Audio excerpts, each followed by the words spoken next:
Today we are going to talk about Sniper Legacy. This story follows a precision shooter named Brandon Wickett. When Brandon learns that another marksman has eliminated his father, he becomes consumed by the fire of payback. The only purpose left in his life is to bring justice for his father. The story begins with a rooftop scene. Up there, we see two people, and one of them is named Jim Davidson. David once served in the military, and in front of him stands a senior officer. During his time in service, David was an exceptional sniper, but after the conflict ended, he was injured, and the military treated him very poorly. He was removed from the force, and no one supported him, not even the people he trusted. Since that day, David has held deep resentment toward this officer. Now he plans to take him down, which is why he has come here today. Both men are talking when we suddenly see a new viewpoint focusing on a weapon. This weapon looks extremely advanced, but it is not a regular rifle. It is a remote-controlled system that does not require a person to physically operate it. This is what makes it so dangerous. David is controlling the weapon through his phone while continuing the conversation. He targets the officer, takes aim, and after a few moments, he fires. The officer is immediately neutralized. Next, we move to a scene set in Syria. Here we see several snipers along with their team leader, Brandon. There is a girl named Sana and another partner working with them. A few more teammates are also part of the group. They are preparing to confront enemy soldiers who have just arrived in the area. As soon as the enemy troops step out of their vehicle, Brandon fires, but he misses the mark. The soldiers quickly realize they are under attack, and chaos breaks out instantly. Everyone starts running in different directions. The enemy troops spot Brandon's team and begin firing heavily. Within moments, one of Brandon's companions is hit and does not survive. The remaining soldiers retreat quickly, and Brandon's team is unable to stop them. Everyone is devastated, and the mission ends in complete failure. The team returns to their base camp. There, Brandon meets Major Vito. Vito is extremely upset and holds Brandon responsible for the failed mission. He scolds him harshly and says that the loss of his teammate is also because of him. Hearing this, Brandon becomes angry. He resigns from his position and walks away. Sometime later, we see Colonel Carnal arriving to speak with Major Vito. The Vito reveals that a highly dangerous sniper is moving across the country. He is eliminating our top soldiers one by one. A list is shown that contains the names of all the people he plans to target. The sniper has already eliminated many,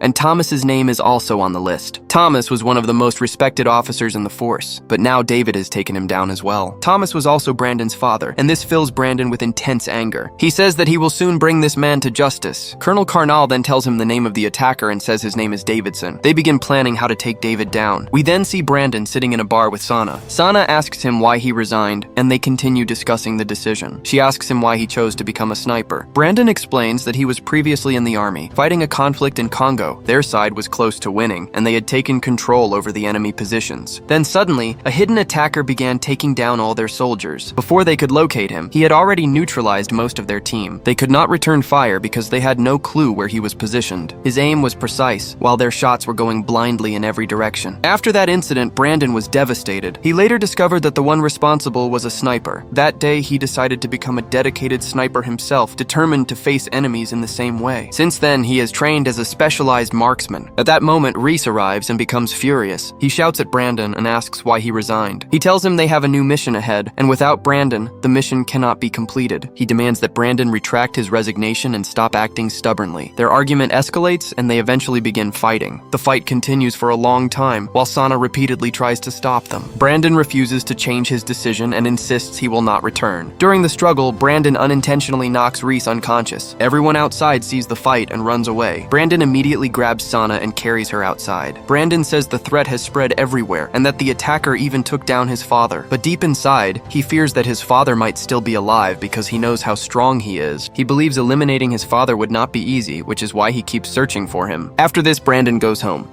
Later, Bidwell visits him and explains the situation. He tells Brandon that they have confirmed news that David neutralized his father. Bidwell says he is sending his entire team after David and that they will soon corner him. He insists that David will not be able to escape, no matter where he hides. However, Bidwell also tells Brandon that he cannot include him in the team, even if he wants to. He asks Brandon to stay away from this mission for his own safety. After saying this, Bidwell leaves, but Brandon refuses to listen. He also begins to believe that David might be responsible for what happened to his father. Brandon is now consumed by the fire of revenge and wants to bring justice for his father at any cost. He returns home, packs his gear, and sets out to track down David. So first he goes to Syria, but when he is going in, we see another force. They are all Americans, and they also have information about the cartel that these people came to wipe out. So everyone starts planning. Their plan is to take down everyone involved in the incident, not just capture them, but neutralize them on the spot. They must remain alert at all times because the enemy has one of the most dangerous snipers in the world. That sniper monitors every movement closely and even a small mistake could get them taken down instantly, so the entire team must act carefully. They prepare and reach the location where a major deal is about to take place. They set up cameras everywhere so they can record proper evidence. No corner is left uncovered. Then they take their positions and wait for the attackers to arrive. After some time, several vehicles appear. Some arrive in cars while others arrive in trucks. Everything is in their sights, but they are unaware that another sniper, Brandon, is watching from a distance. No one knows Brandon is there. More soldiers arrive on the scene and everyone becomes alert. Just then, one of the soldiers' radios makes a loud noise. The attackers hear the sound and immediately figure out where the American soldiers are hiding. They start firing heavily toward them, and within moments, shots are coming from everywhere. The attackers fire non-stop, unaware that Brandon is positioned far away. Brandon locks onto them from his vantage point and begins eliminating the attackers one by one. The American soldiers fight back with full force and start gaining the upper hand. As the attackers try to escape, the soldiers shoot at them. The attackers grow furious and take down one of their own companions. This enrages the American soldiers even more, and they chase down every attacker, neutralizing them one by one. Eventually, all the attackers are eliminated, and the American side wins the battle, destroying their vehicles as well. Everyone starts celebrating their victory, but as they prepare to leave, someone suddenly fires at their leader. The shooter is none other than David. Then the truth begins to unfold. David gathers all the soldiers in one place and starts eliminating them one after another. He fires at everyone around him, but then David notices someone shooting back at him and gets injured. We discover that the person who shot David is Thomas, Brandon's father, who is actually still alive.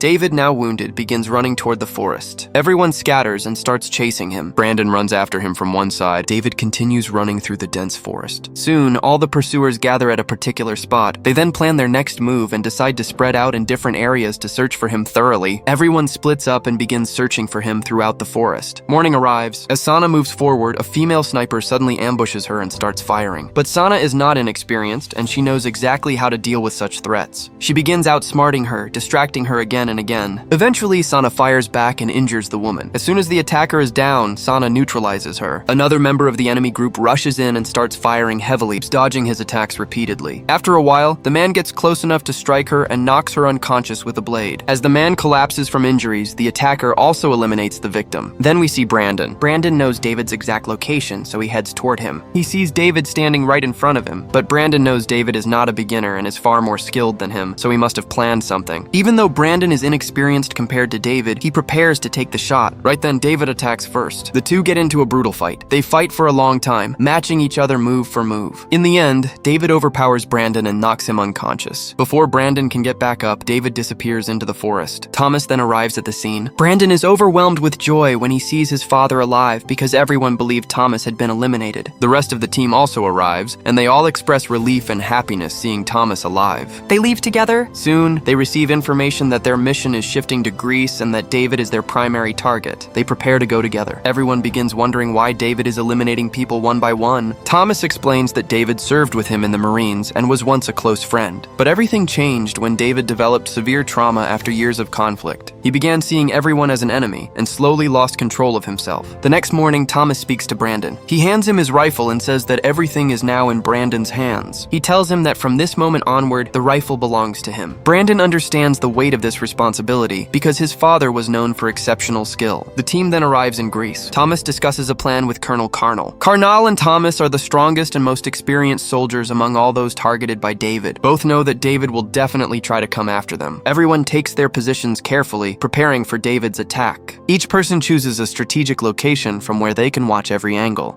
Carnal and Thomas stand in the open because they know David will expect to find them there. While the two are talking, David suddenly fires a shot. A bullet hits Carnal in the shoulder, and he falls to the ground. Thomas immediately ducks, and everyone realizes that David has arrived. He is somewhere nearby, and he intends to eliminate everyone. David begins targeting all the soldiers around him. Vito spots David's location and fires, but David is too far away, and the shot misses. David realizes that his location has been exposed. He wastes no time and starts running away. Risk spots David and immediately chases after him. Brandon sees Risk running and follows him as well. As Brandon enters the area, he senses that David is hiding somewhere inside the bushes. He moves deeper into the bushes and then sees Risk. At that moment, David fires and hits Risk. David remains hidden behind cover, making it impossible for Brandon to aim at him accurately. David knows this and takes advantage of the situation. He fires again and Risk is eliminated. After Risk's death, David thinks Brandon's father might be nearby. Brandon starts chasing David again. David escapes toward a raised platform. He has already set up a remote-controlled weapon there, the same one he operates using his phone. He takes out his phone and begins scanning the surroundings. Brandon reaches the area behind him. David begins firing at him rapidly. Then Vito spots David and fires back. Shots continue for a long time, but no one lands an accurate hit. Both sides keep missing. Brandon finally charges toward David. They engage in another intense fight, but once again, David overpowers him and knocks him down. Thomas then reaches the remote-controlled weapon. He disconnects all its wires so David can no longer operate it. David pulls out his personal weapon. Brandon stands right in front of him. David aims directly at Brandon. Just as David is about to eliminate him, Thomas fires and hits David's hand, seriously injuring him. Thomas then takes a direct, precise shot at David's head. David falls and is finished instantly. Everyone immediately understands that only Thomas could fire with such perfect accuracy. The team gathers in one place, but Thomas avoids joining them. Thomas only wanted to stop David and protect his son. He quietly leaves without showing himself to anyone. The rest of the group also prepares to leave. We then see Colonel Carnal and learn that he is still alive. The bullet hit his left shoulder, causing only a minor injury. Peace finally returns because the team has eliminated their greatest threat. And with this, the story comes to an end. So friends, today's video ends here. If you enjoyed the video, then like, share, and subscribe to the channel. Thank you.